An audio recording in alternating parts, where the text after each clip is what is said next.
Dia memaksa. Awalnya saya memang menolak, tapi sebagai perempuan lemah saya tidak berdaya kan. Saya tidak menjadi perempuan lemah, tapi posisinya memang saya di situ lemah kan, dibandingkan kekuatan saya dengan dia berbeda. Ya sudah terjadilah ini kekerasan yang dipaksakan, dan saya tidak tahu mau bagaimana, jadi saya hanya diam.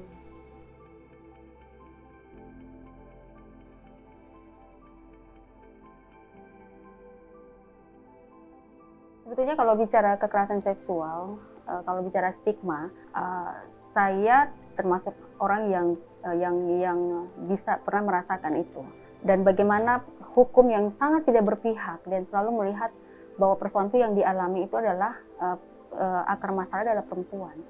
Padahal sebetulnya ketika dalam bagaimana dia menentukan dirinya terhadap hak tubuh dia itu kan sebetulnya adalah hak tubuh setiap orang yang itu diakui bagian dari hak asasi. Kelas 6 SD loh gitu kan.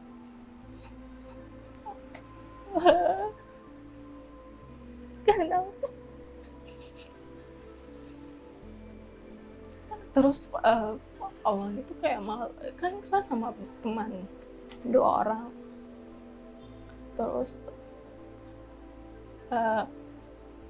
dalam hati, wah malu kan sama mereka berdua, karena cuma saya waktu itu yang dipegang gini sama om itu yang yang melaju gitu. Kayak saya merasa di ini ya, maksudnya merasa di stigma ya kayak begitu yang Kak. Maksudnya kayak mereka bilang kamu kira tidak berdosa loh, itu kamu itu Allah yang begitu, dan maksudnya diciptakan untuk jadi laki-laki, kenapa kita merubah begitu. Walaupun itu memberitahu, itu memang kita tahu, kita paham. Siapa sih, kalau untuk saya balikan, siapa sih yang ingin dilahirkan seperti gini? Dimanapun, apapun gendernya, apapun pakaiannya, pasti kita itu beresiko buat menerima pelecehan. Kayak misalnya saya di kampus itu, saya kalau ke kampus pakai jilbab, tapi masih ada saja dosenku yang kayak mau melakukan pelecehan seksual, atau teman-teman yang lain. Kalau misalnya di lingkup penari, maksudnya di kerja seni, apalagi yang seperti itu, yang bajunya memang yang melihatkan bentuk tubuh, pasti ada yang melakukan pelecehan seksual. Jadi menurutku pakaian itu tidak menjadi satu alasan untuk terjadinya pelecehan seksual. Saya rasa pakaian saya normal. Bisa dibilang jilbabku bukan yang saya angkat ke atas, dua-dua itu saya turunkan ke bawah. Terus saya tidak pernah pakai pakaian yang ketat. Terus saya kan menolak, dia tetap memaksa, dan niatannya dia itu pasti sudah memang ini kan memang mau dia lakukan. Nah ini kan satu potret situasi yang dialami oleh perempuan, dan itu terjadi di Sulawesi Tengah. Dan kira-kira dalam hal saya misalnya, salah satu kenapa saya memilih untuk menjadi anggota DPR, kemudian tidak hanya melihat pada wilayah saya sebelumnya sebagai pekerja kemanusiaan, ya karena memang ternyata ujung-ujung dalam sebetulnya adalah kebijakan.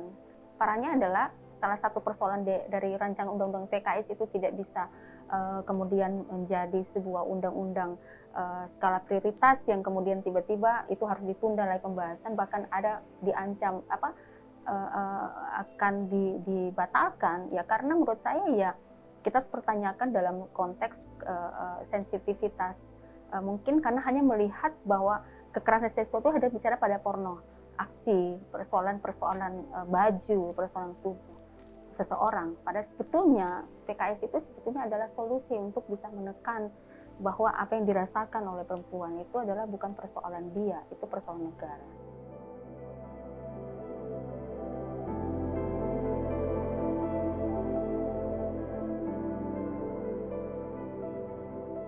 Banyak yang bilang, kan mereka pacaran, ngomongnya juga tuh anak muda. Walaupun begitu kan, waktu itu saya kan memang tidak mau, tapi tetap bersalahnya ke saya juga. Kenapa kau mau gitu? Kenapa juga kau ini mau baku-baku dengan dia, mau kau dia mau bagaimana keadaannya saat itu tidak memungkinkan untuk saya bisa melarikan dia. Gini sih lebih ke marah karena kayak kok bisa saya biarkan orang pegang tubuhku gitu.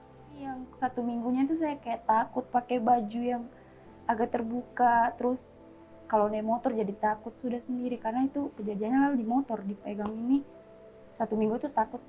Kalau kita memotret dari pengalaman pasca bencana di 28 September 2018, kasus kekerasan seksual itu semakin meningkat. Di dalam pelaporan di pemerintah itu yang saya kritik keras. Tidak ada sama sekali pelaporan tentang bagaimana kekerasan terhadap perempuan pasca bencana. Tidak ada laporan sama sekali bagaimana perkawinan anak. Tidak ada laporan sekali bagaimana kelompok disabilitas. Yang semuanya bicara bagaimana gedung infrastruktur, bagaimana huntap yang dibangun. Huntap pun hanya bicara tentang berapa rumah, bagaimana orang mau pindah, siapa ini. Tapi tidak pernah melihat apakah huntap ini adalah huntap yang bisa menyediakan huntap yang ramah perempuan dan anak. Apalagi kalau umpamanya di kalangan waria ya, terkadang kita di kalangan waria itu kayak dipandang sebelah mata, kayak caleg-caleg biasanya begitu kan.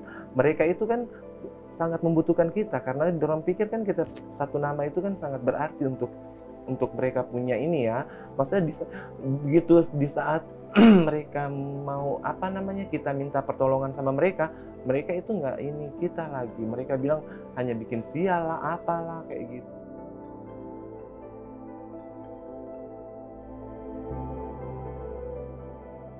Dia suruh gugurkan ini bayi yang di dalam kandungan.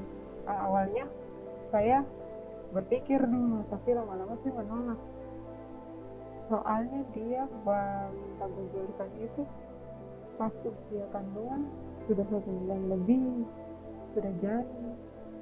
Jadi saya merasa bersalah juga kan. Jadi saya kokoh mau pertahankan ini bayi di perut. Sudah konsultasi dengan polisi dan pakar-pakar hukum, sulit karena memang tidak ada ini pasal yang bisa mengikat laki-laki itu dan membantu saya bagaimana kehidupanku. Saya paham kalau RUU PKS itu yang kayak melindungi korbannya supaya berani speak up dan dia itu tidak merasa didiskriminasi lagi, jadi dia berani untuk melapor apa yang terjadi di dia. Tidak perlu yang kayak gimana dia harus diam lagi, mau tunggu kejadian berikutnya mau sampai kapan. Kalau saya sebetulnya RUU PKS itu tidak harus disahkan dan itu wajib disahkan karena Indonesia mengalami raport merah terhadap kekerasan seksual terhadap perempuan dan anak, itu satu. Yang kedua adalah itu memberikan dampak yang akan memberi efek secara generasi ke generasi kalau tidak segera disahkan undang-undang ini sebagai undang-undang yang menurut saya itu memberikan perlindungan khusus kepada kelompok rentan. Supaya kita juga semakin nyaman keluar gitu, berekspresi dengan pakaian sendiri, dengan pakaian yang kita mau gunakan. Segeralah ini sahkan RUU PKS agar korban-korban seperti saya bisa terlindungi haknya, karena bukan hanya saya, anak saya juga menjadi korban. Susah urus ini data-datanya kan, lingkungan sekitar ini tidak semua open minded terhadap peristiwa seperti ini. Saya cuma mau bilang berani buat speak up. Apapun yang kamu rasa buat kamu risih, tidak nyaman, entah itu perempuan atau laki-laki. Saya berharap RUU PKS Secepatnya RUU PKS disahkan. Harus segera disahkan.